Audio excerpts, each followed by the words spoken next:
Good morning प्यारे बच्चों। कक्षा 9, 10 व 12 में हम हिंदी में व्याकरण पढ़ रहे हैं और व्याकरण में भी हम शब्द रचना के तत्व पढ़ रहे हैं। और शब्द रचना के जो तत्व हैं उनमें हमने कई सारे टॉपिक कवर कर दिए।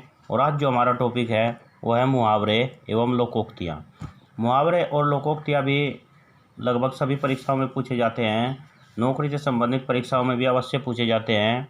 इनमें आपको जो है उसका अर्थ बताते हुए वाक्य में प्रयोग करना होता है अपनी तरफ से, लेकिन आपको उसका अर्थ मालूम होना चाहिए। जब आप मुहावरे और लोकोक्ति का अर्थ मालूम जैसी आपको हो जाएगा तो आप बड़े आराम से जो है उसका वाक्य में प्रयोग कर सकते हैं और वो आपकी समझ में आ जाएगा। और ये इसका साहित्य हिंदी साहित्य में बहुत प्रयोग होता है, क्योंकि इसी से ही जो हिंदी साहित्य है उसमें रोचकता यानी रुचि उत्पन्न होती है। मुहावरे और लोकोक्तियों के द्वारा ही साहित्य के अंदर रुचि उत्पन्न होती है, इसलिए साहित्य में इनके जगह जगह इनका जो है प्रयोग होता रहता है। इसलिए इनका अर्थ इस दृष्टि से भी आपसे आना चाहिए और अधिक से अधिक संख्या में आपको इनका अर्थ भी याद करना है। अधिक से अधिक मुहावरे और लोकोक्ति आपको तैयार करने हैं। अब देखते हैं, सबसे पहले मुहावरा देखते हैं। मुहावरे में क्या है? मुहावरे की परिभाषा: ऐसा वाक्यांश जो अपने शाब्दिक अर्थ को छोड़कर किसी विशेष अर्थ को व्यक्त करता है उसे मुहावरा कहते हैं। मुहावरे का दूसरा नाम क्या है? वाग्धारा। तो आए क्या देखते हैं आपकी परीक्षाओं में किस तरीके का आते हैं। अंधे की लकड़ी, इसका अर्थ हुआ एकमात्र सहारा। तो यहाँ वैसे आप अपनी तरफ से, जब आपसे आ जाएगा वाक्यांश, अपनी तरफ से कुछ भी लिख सकते हैं, लेकिन हम यहाँ जो बुक में है वही आपको बता रहे हैं। रामू अपने माता पिता के लिए अंधे की लकड़ी है। नेक्स्ट है नंबर 2, अक्ल का अंधा। तो अक्ल का अंधा कौन होगा? मूर्ख। उस समय रमेश अक्ल का अंधा हो गया था। नेक्स्ट है अपना उल्लू सीधा करना, स्वार्थ सिद्ध करना। आजकल नेता लोग वोट के लिए खुशामद करके अपना उल्लू सीधा करते हैं, यानी अपना स्वार्थ सिद्ध करते हैं, अपना काम साधते हैं। अपने पैरों पर कुल्हाड़ी मारना, अपनी हानि स्वयं करना, यानी अपना ही नुकसान खुद करना, इसको कहते हैं अपने पैरों पर कुल्हाड़ी मारना। पढ़ाई का समय व्यर्थ में गंवाकर तुमने अपने पैरों पर आप कुल्हाड़ी मारी, यानी अपने जीवन को खुद ही बर्बाद किया है। जो तुमने पढ़ाई का समय इस्तेमाल नहीं किया तो इसका अर्थ है तुम अपने पैरों पर खुद कुल्हाड़ी मार रहे हो। अपने मुँह मियाँ मिट्ठू बनना, अपनी प्रशंसा स्वयं करना। तो अब इसको देखते हैं।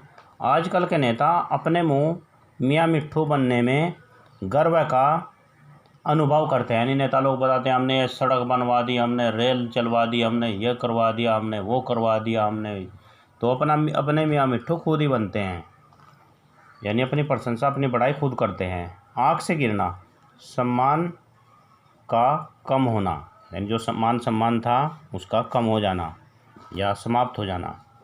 तो इसके देखते हैं प्रयोग क्या लिखा है। गलत संगति में पड़ने के कारण रमेश सबकी आंखों से गिर गया, यानी गलत संगति में कोई शराब वगैरह इस तरीके के लोगों के साथ बैठने के लिए, तो दूसरे बैठने वालों का जो व्यक्ति होते हैं जो गलत संगत वालों के साथ बैठते हैं, शराबी लोगों के साथ या दूसरे तरीके के गलत लोगों के साथ बैठते हैं, तो वो सबकी आंखों से गिर जाते हैं, बेशक वो चाहे पिए भी ना।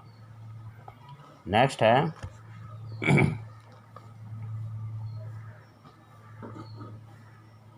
आँख दिखाना। आँख दिखाना का अर्थ है धमकाना। विकास मुझसे 500 रुपये 500 का उधार तो बड़ी नम्रता से मांग कर ले गया, पर अब मैं मांगता हूँ तो मुझे आंखें दिखाता है। आगे है आँखों में धूल झोंकना, धोखा देना। अनेक व्यापारी मिलावट करके ग्राहकों की आंखों में धूल झोंक रहे हैं।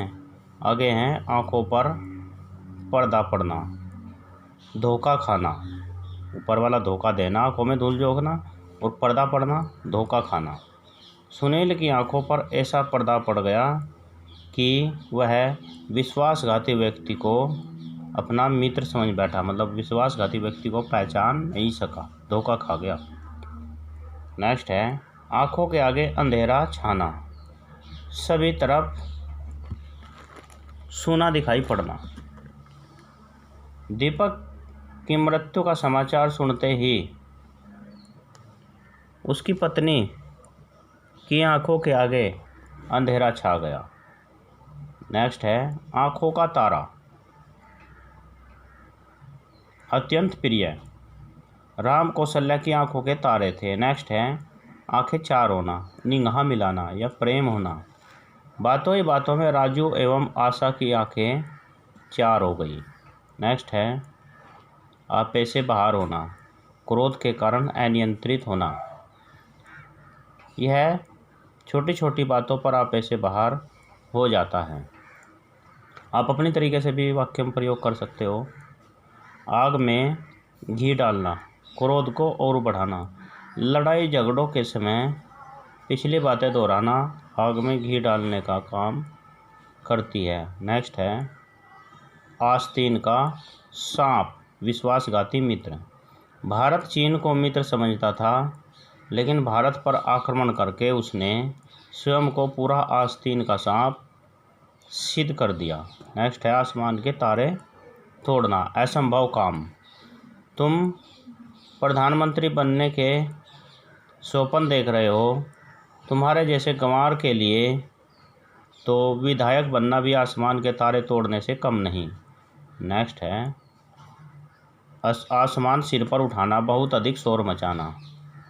मोहन का मिजाज बहुत गर्म है, वह जरा जरा सी बातों पर आसमान सिर पर उठा लेता है। तो यहाँ तक के कल कवर कर देने आप लोगों को बड़े साफ स्वच्छ तरीके से, और साथ ही साथ इनको आपको याद भी करना है, और शेष हम नेक्स्ट पीरियड में कवर करेंगे। Thank you.